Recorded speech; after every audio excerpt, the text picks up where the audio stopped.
Kuza tane ez'okumakya ssentebe w'ekibiina ky'NRM Pulezidenti Yoweri Kaguta Tiwalula Museveni atuuse ku kisaawe Kololo ne Maama Jendi Kataaha Museveni okwetaba mu Mutamiruka w'ekibiina ky'NRM bwe bagenda okulondera abakiise ab'olukiiko olufuzi olw'okuntikko olwa Central Executive Committee.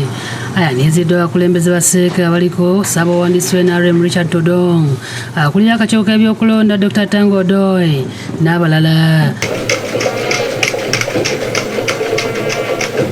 Ssaabawandiisi Todong ayanjulidde abakiise ebyasalwawo ku Lwomukaaga mu lukiiko lw'abakulembeze b'NRM olwa NEC nga muno mulimu okukakasa Pulezidenti Museveni okuyitawo nga tavuganyiziddwa ku bifo biri okuli ekya ssentebe w'NRM ate n'okukwatira ekibiina bendera mu kulonda ku bwa Pulezidenti omwaka ogujja. National Executive Council strongly endorsed and recommended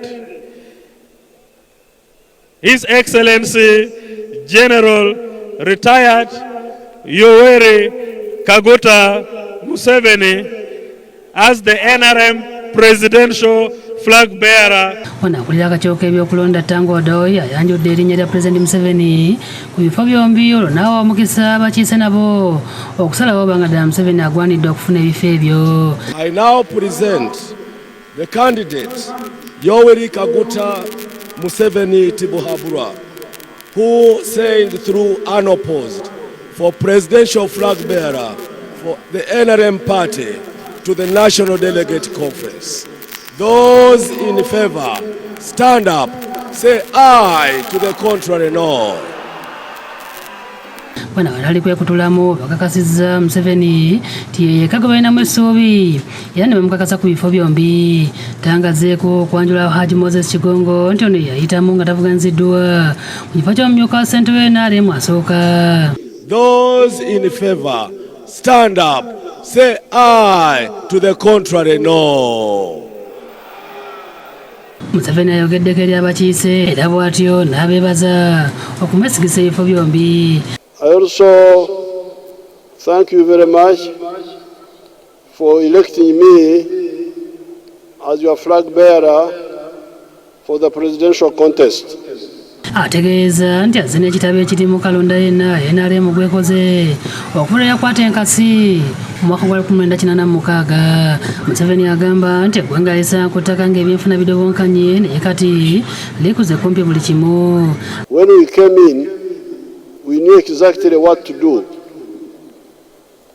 And that's why the economy of Uganda has recovered.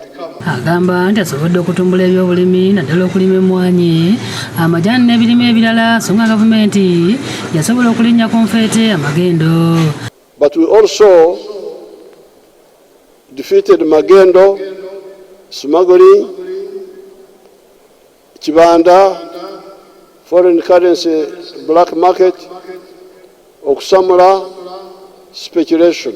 Annyonnyodde nti abazungu baleka abasomesezza abaddugavu nti ebirime byokka bye bivaamu ssente okuli emmwanyi, amajaani n'eppamba, era yasigala yeebuuza nti ate ebirime ebirala nga muwogo, amatooke, kasooli lwaki tebirimibwa ne bitundibwa. Era bw'atyo n'akyusa endowooza y'abantu n'atandika obbakubiriza okulima emmere eno nga yakutunda. Cassava is becoming a very big cash product. Milk, beef, bananas, fruits, vegetables. Ku luuyi olw'okulonda Mwai Museveni ategeeza nti abazungu baali tebakirengerawo nti amata, ennyama n'enva endiirwa nti nayo bivaamu ssente era bannayuganda babifunye mu byansuso. Ku luuyi lw'amakolero Museveni agamba nti Uganda esobola okwefulumiza ebyamaguzi byayo okuviira ddala ku ngoye n'engatto so nga kati n'obuyiiya bweyongedde nga Uganda kati yeekolera bbaasi ezitambuza abantu baayo. Ebyenfuna byeyongedde nga kati biyimiridde ku buwumbi 69 obwa ddoola era gavumenti eruubirira okutuuka ku buwumbi 100 obwa ddoola. From 66 billion to 500 billion in the next few years. Wano eggwanga lijja kuba livudde mu lusu lw'amawanga agali yaddeyaddeko lituuke mu lusu lw'amawanga gannaggwa dda. We are targeting becoming a high middle income country of $500 billion in the next few years. Museveni agamba nti bino byonna bijja kutuukibwako ng'eggwanga ttebenkevu era n'alabula nti tajja kukkirizibwa kutabangula ggwanga lino.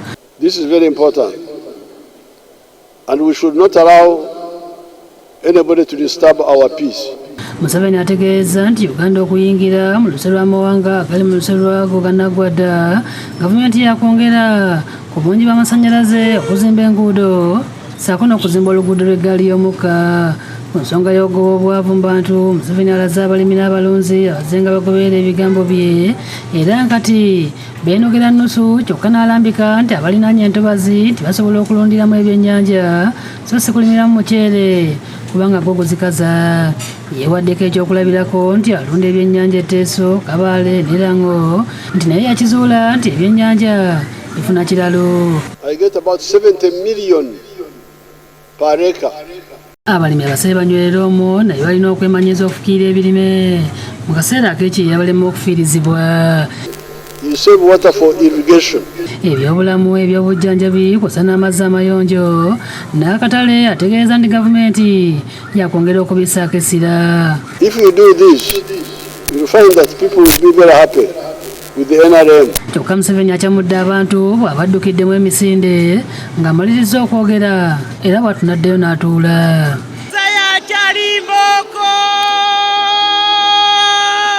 Robina Nantale yakusakidde eggulu eno ku Lwabukedde TV.